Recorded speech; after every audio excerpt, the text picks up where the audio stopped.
Let's talk about Harrow. What does Harrow have in common with the A-10 Warthog? If you say, nothing, I say...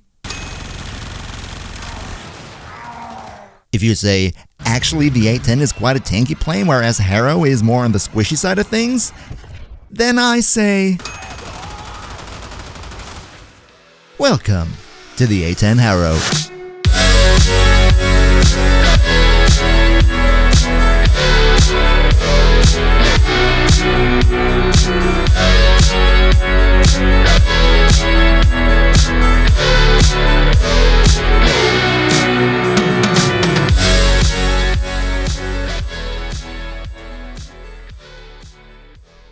Let's be real here for a minute. I really want to love Harrow. I mean, he's amazing. He can crowd control while giving himself shields. He can heal himself while also boosting his DPS. He's completely energy autonomous. And of course, the red crits. Who would ever forget about those? But here's the thing. Harrow ain't chill. If you play him in Steel Path, you're basically forced to constantly spam his first skill to keep your shield gate up just to stay alive, all while at the same time juggling with 3 different skill durations and cooldowns, and if you just make the tiniest mistake, bam, you can go to bed early. Look, I'm not saying that it's impossible to play him well, and I also very much like the idea of a more skill-focused gameplay approach, but imagine this. You get up at 5 AM, force yourself out of bed, go to work, be there all day, return home at whatever 5 PM or something, and now you're tired, you're exhausted, and you fire up Warframe just to have a good time. Would you really go with Harrow for your Steel Path mission now, or would you rather play someone more chill? I don't know about you, but I've always been kinda turned off by his hectic playstyle, and that made me really mad over time. I mean, there's this amazing Warframe who simply has it all, but he's such a pain to play and I need to get good for him. That's absolutely unacceptable. So I got to work. Is it possible to build Harrow in a way that you can reap all his sweet fruits with the big red numbers, while at the same time making him way more chill to play and super survivable altogether? Sounds too good to be true, huh? Let's take a look at it. Now, first off, Harrow is survivable in high-level content. With his first skill, Condemn, he replenishes his shields, making him one of the few frames to really excel at shield gating. But as we already established, shield gating ain't chill, so that's not an option here. Also, Harrow doesn't possess any skill that could keep him alive constantly, so that's off the table too. Consequently, when shield gating and skills are out the window, we gotta go for health and armor. But here's the catch. With Harrow's abysmal health and armor stats, this doesn't look too promising either. Sure, he has great self-heal and you could always go and prop up his armor by 900 with Arcane Guardian, but still, in Steel Path, enemy DPS gets really crazy, really fast, and even with all that, you're still running the very possible risk of being overwhelmed while reloading or simply one-shot by a big Bombard or Eximus. No, if we want to make health and armor work, then we need to do more. And gladly, there's one solution. Compared to other Warframes, Harrow in his Prime version gets quite a lot of base shields at 600 by default. And there's one great opportunity to use that to our advantage, and that would be the Helminth skill Parasitic Armor. Unlocked at Helminth rank 8, this one doesn't come from another Warframe, but from the Helminth itself, and it converts your maximum shield capacity into armor, disabling shields entirely for the duration of the skill. Very important to note here, it's your maximum shield capacity that is turned into armor, not your current shields. So overshields as well as depleted shields have no positive or negative impact. Also, the conversion rate is depending on your ability strength. If you have, let's say, 200% ability strength and 500 shields, then the skill will gain you 1000 armor because your 500 shields get multiplied by the 200% ability strength. Meaning, long story short, if we bump up Harrow's shields and ability strength high enough, we're looking at armor values in the thousands, which in turn might give us enough damage reduction to survive in Steel Path just on health and armor alone. But here's the next problem. Unlike for many other frames, with Harrow, all 4 of his abilities are amazing. There's not the one bad ability that you clearly toss out the window for something better from the Helminth. So which one will we sacrifice? I think we can all agree it's not going to be his 4 because we want those red crits. Also, we can't go without his 2 because we need that for our self-heal as well as the great boost in fire rate and reload speed. Which in turn means we also can't drop the 1 because we need it to generate overshields that are required for our 2 to get more duration out of it.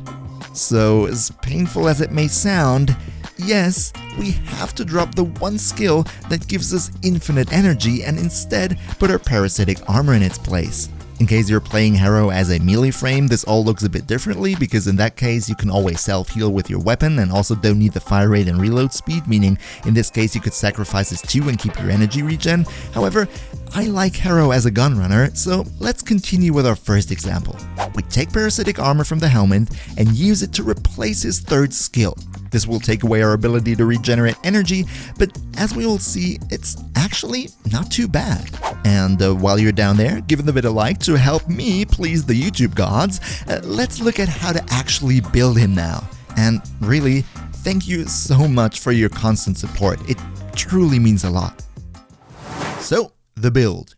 Given we need a lot of shields to turn into armor, of course redirection is a must. Next, we want high ability strength because, as we already said, our shields will be multiplied by the ability strength before being converted into armor. Logically, the higher we can crank up the strength, the more armor we will get out of them. So, Blind Rage for a fat plus 99% as well as Umbral Intensify it is. Armor is of course all nice and dandy, but true tankiness can only be achieved if you have a ton of health to go with all that armor. So we pair our Umbral Intensify with Umbral Vitality, which leaves us at plus 550% Vitality and plus 55% Ability Strength.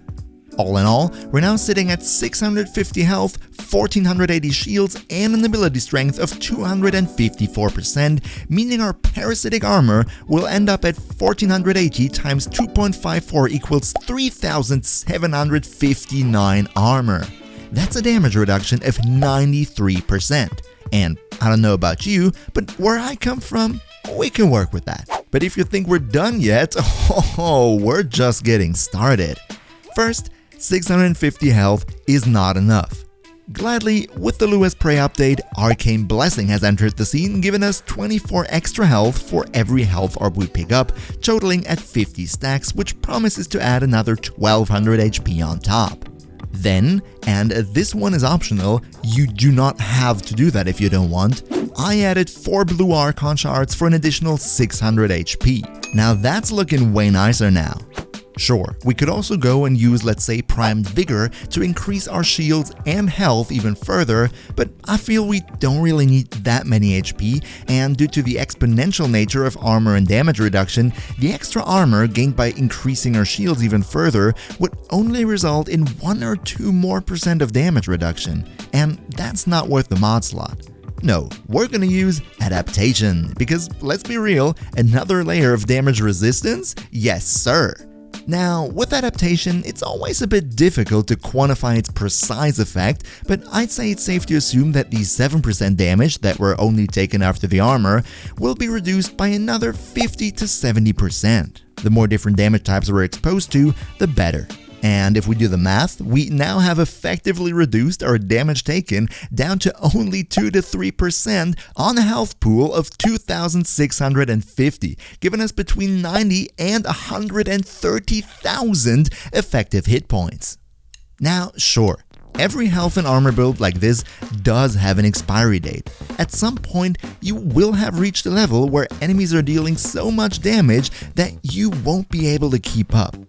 This build here is comparable in its survivability to a 10k HP Inaros with Arcane Guardian, so you can expect to go about as far as Sandy Boy would make it, which would be around level 250 to 300. And if you ask me, that's good enough for 95% of us. But let's stop talking about survivability. I think we achieved that now. Compared to Inaros, however, we also have another 3 great skills to go with that, and these need some love too. First off, we want duration. The longer we can keep our parasitic armor buff up, the less stressful the whole experience will be, and we have more time to actually play the mission. So we add narrow-minded and prime continuity, ending us up at 254% duration, or about a minute on parasitic armor, which, let's be real, is quite chill. But of course, blind rage and narrow-minded don't come without their cost. We're now sitting at 45% efficiency and only 34% range. So, long story short, this build is not meant to support your team. Don't take it in the eidolons, okay? This is your private funhouse. And about the efficiency, well, we'll just have to swallow it, unfortunately. Sorry for that, nothing we can do. Because our last remaining mod slot will go to the Augment Lasting Covenant for our 4. With our current stats, this mod will extend the duration of our 4th skill by 7 seconds for every headshot kill we get. So basically, we're gonna have it up forever, making our abysmal energy economy at least a bit more bearable. Which leaves us with only one last problem to solve here. This build eats energy like crazy. We don't have efficiency, we don't have our energy skill, and we don't have flow. So effectively we turned Harrow into a mumble rapper.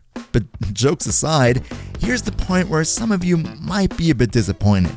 Because we need at least 194 maximum energy to pull this whole thing off. But this means we absolutely must have at least one blue Archon shard to expand our energy pool, making this quite the late game build, unfortunately.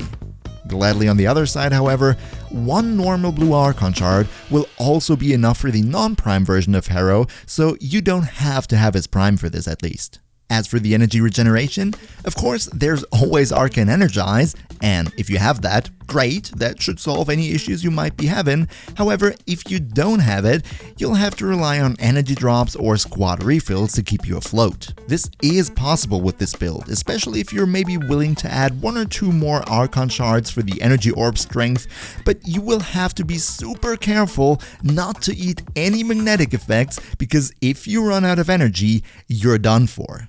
For the Aura and Exilus mod, you're free to use whatever you like. Maybe Energy Siphon. I mean, hey, it's a meme, but it might actually be somewhat helpful here. So I'll leave that up to you. But now that we're done modding, let's look at how to actually play this build and see if it's really that much more chill than the regular version. Oh, and of course, there are way more Warframe guides and builds to come here on this channel, so if you don't want to miss them, you might want to think about maybe joining the crew. Welcome everybody! So, gameplay. When the mission starts, you gotta make sure to get your parasitic armor up as soon as possible. Next, you want to get your second skill going for the fire rate, and most importantly, the heal. Remember, the more shields you have, the longer it will last. Problem is, you just sacrificed all your shields with the parasitic armor. Gladly, even completely without shields, you're still able to generate overshields with your first skill. So cast that one on some enemies first, and then use your 2. With our pretty high ability strength, hitting 3 to 4 enemies with your 1 should give you enough shields to get at least 1 minute of duration out of your 2. Just remember, you have next to no range, so you'll have to get up close and personal to your enemies. One thing that might help here would be the Operator Arcane Magus Anomaly, because that will pull enemies towards you after transitioning into Operator and back.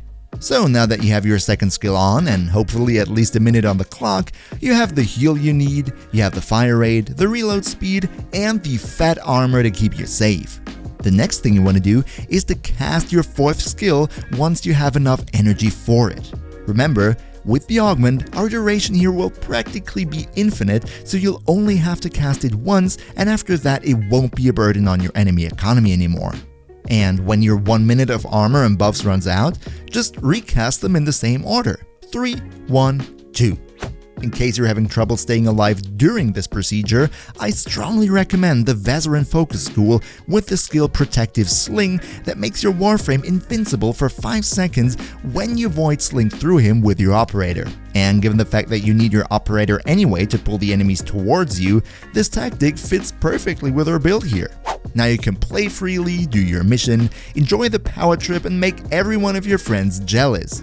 Really, the only thing you need to do is just to refresh your heal and parasitic armor once per minute, but that's always the same easy to remember skill rotation: 3, 1, 2, and done. So long story short, Harrow is absolutely amazing, but if you want to have all the truly best Warframes in the entire game, you gotta check out this video right here. So what do you think about the A-10 Harrow? Are you gonna go and try it out? I personally absolutely love it, and I hope to see you in the next one. Until then, as always, good loot.